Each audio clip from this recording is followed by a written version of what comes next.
Agora vamos estudar um pouco sobre o fluido peritoneal. O fluido peritoneal, também conhecido como líquido peritoneal ou líquido assístico, é um fluido corporal presente na cavidade peritoneal, entre os folhetos parietal e visceral. Em condições fisiológicas, a cavidade peritoneal comporta cerca de 50 ml de fluido peritoneal, que se apresenta como um líquido translúcido de cor amarelo claro, viscoso e estéril, produzido por células da membrana. O fluido peritoneal pode também ser considerado um ultrafiltrado do plasma. Suas principais funções são proteção, irrigação e lubrificação da cavidade peritoneal, reduzindo assim o atrito entre os diferentes órgãos comportados pelo peritônio e permitindo a motilidade ideal durante o processo de digestão.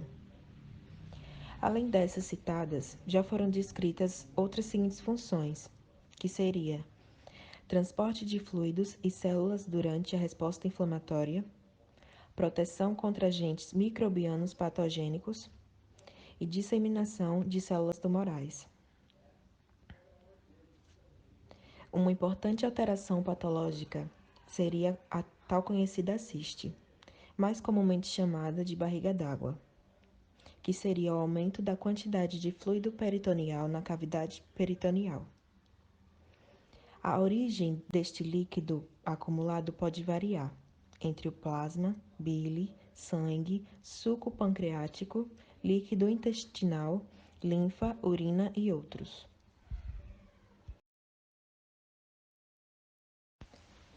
Sua causa mais comumente associada seria cirrose, associada à hipertensão portal, que seria o aumento anormal da pressão sanguínea na veia porta. 3 hipóteses foram formuladas para explicar a ciste em pacientes cirróticos: baixo enchimento, superfluxo e vasodilatação. Entretanto, atualmente, preconiza-se que as 3 podem estar presentes no mesmo paciente, em maior ou menor grau, de acordo com a fase e o tempo do quadro. A vasodilatação estaria presente nas fases iniciais da cirrose hepática, de forma periférica, em conjunto com a retenção renal de água e sódio. Posteriormente, haveria o superfluxo, com escape do fluido para a cavidade peritoneal através da superfície hepática. Com a formação da ciste e piora da vasodilatação periférica, ocorre o baixo enchimento, com queda de volume efetivo estimulante e ativação permanente dos sistemas vasopressores, causando retenção contínua de água e sódio pelos rins, que leva à saturação da capacidade de drenagem linfática do abdômen e limitação da drenagem linfática hepática, contribuindo assim para o acúmulo de líquido na cavidade peritoneal. Mas, além da cirrose, outras causas podem sim ser listadas, como coágulos na veia do fígado, hepatite B e C, câncer do fígado, colo, ovário e endometrial, pericardite constritiva, insuficiência cardíaca congestiva, trombose, pancreatite, síndrome necrótica e a tuberculose.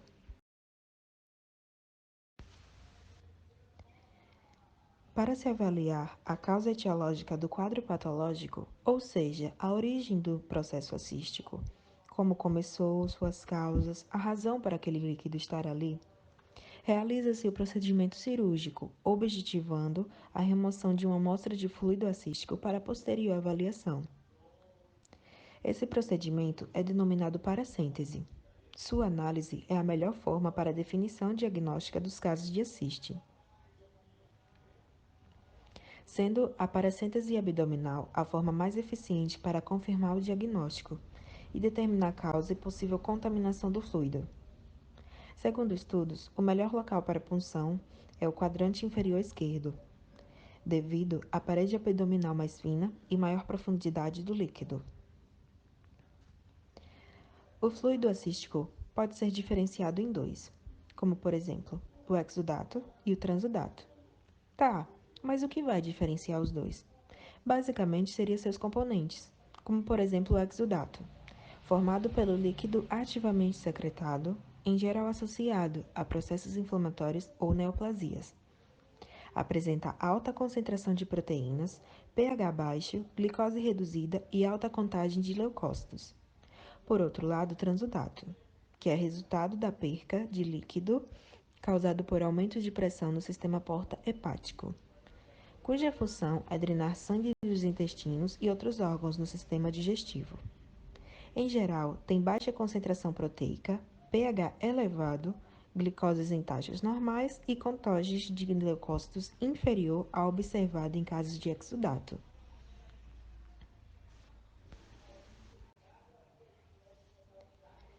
O seguinte passo que deve ser tomado após a determinação de origem ser exudativa ou transudativa é determinar a relação entre o líquido acístico e a concentração de albumina, que seria a proteína globular composta apenas por aminoácidos, sendo a mais abundante no corpo humano. Essa avaliação será feita no soro e no líquido. Esta análise proporciona dados para a determinação da melhor abordagem terapêutica e laboratorial, devido à correlação entre o quadro de hipertensão portal e o gradiente de concentração de albumina entre o soro e o líquido acístico. Podemos observar o exemplo de uma tabela com os determinados valores em associação a uma possível sugestão clínica. Confira a tabela abaixo.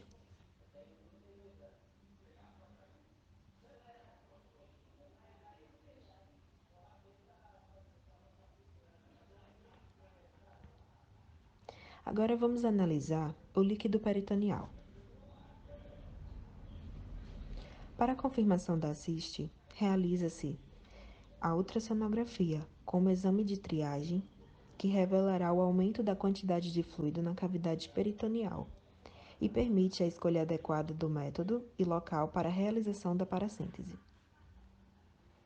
O método é geralmente seguro, mas riscos como desvio da agulha, perfuração de órgãos abdominais e processos hemorrágicos podem eventualmente ocorrer.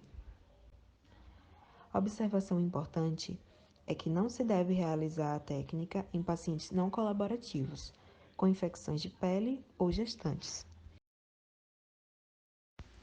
Agora, vamos aprender um pouco sobre o procedimento para a síntese, propriamente dito. Inicialmente, o paciente deve ser posicionado em decúbito dorsal, com inclinação entre 30 e 45 graus para retirada de grandes volumes, ou em decúbito lateral para volumes menores. Os locais indicados para sua punção são abaixo da linha média do abdômen, cerca de 2 cm abaixo do umbigo e no quadrante inferior esquerdo, lateralmente ao músculo reto abdominal. Sua punção é realizada com anestesia local e, para evitar refluxo no momento da punção, a pele deve ser puxada de 1 a 2 cm da sua posição normal.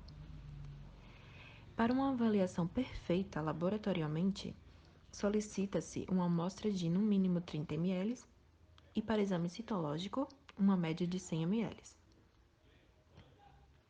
Colhe-se normalmente 3 tubos de ensaio. O primeiro deve conter o anticoagulante EDTA ou heparina, para promover a contagem diferencial de leucócitos e elementos figurados. O segundo não deve conter anticoagulante algum, pois destina-se à análise bioquímica. O terceiro deve ser feito em frasco estéril, para ser encaminhado à microbiologia para proceder-se à análise microscópica e cultura. As amostras devem ser processadas imediatamente após a coleta da mesma, isso se possível, mas, caso contrário, preconiza-se o armazenamento refrigerado do material em temperatura entre 2 a 8 graus Celsius por até 48 horas, para preservar assim a morfologia celular, garantindo a adequada análise citológica. Agora, vamos aprender um pouco como seria feita essa análise macroscópica desse líquido. Sendo essa a primeira etapa de análise. O aspecto visual da amostra é o ponto de partida para a investigação laboratorial e conduz à abordagem terapêutica. O líquido, ele pode apresentar os seguintes aspectos, seja ele turvado, esverdeado e hemorrágico. O líquido apresentando aspecto turvado, ele sugere infecções por micro-organismos, sobretudo de origem bacteriana. O líquido esverdeado sugere situações de perfuração intestinal, pancreatite ou cálculos biliares. O líquido hemorrágico deve-se confirmar hemorragia por processo patológico.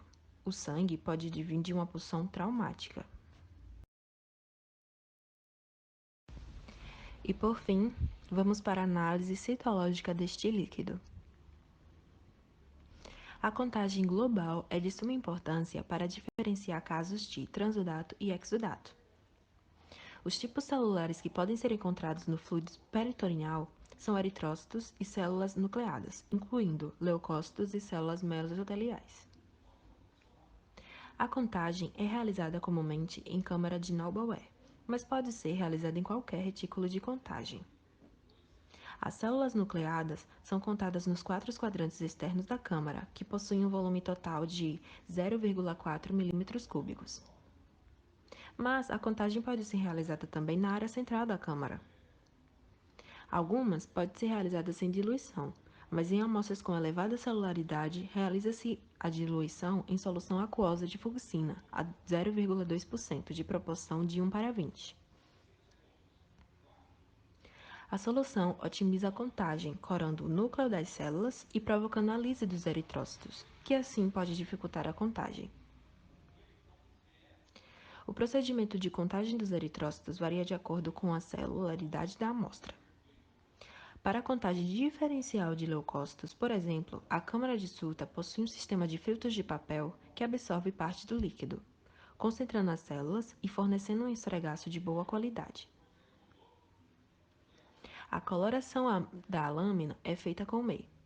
Difere-se, assim, da coloração no método pan-óptico, pois não utiliza corantes ácidos e básicos, uma vez que seu princípio utiliza corantes neutros. Após pronta, submete-se a lâmina à contagem diferencial. Observa-se distribuição e agrupamento celular em objetiva, de 10 vezes e 40 vezes, para avaliar a qualidade e celularidade da amostra, assim como a presença de elementos como agentes infecciosos grandes, como leveduras e elementos fungofoides. As contagens variam de acordo com a formação e resolução da ciste, como a diurese, que pode aumentar a contagem leucocitária de 300 para até 1.000 células por microlitro. A observação em aumento de 1.000 vezes pode ser utilizada para examinar bactérias, estruturas de células e outras estruturas menores, como inclusões celulares. É isso aí, agradecemos muito pela sua atenção.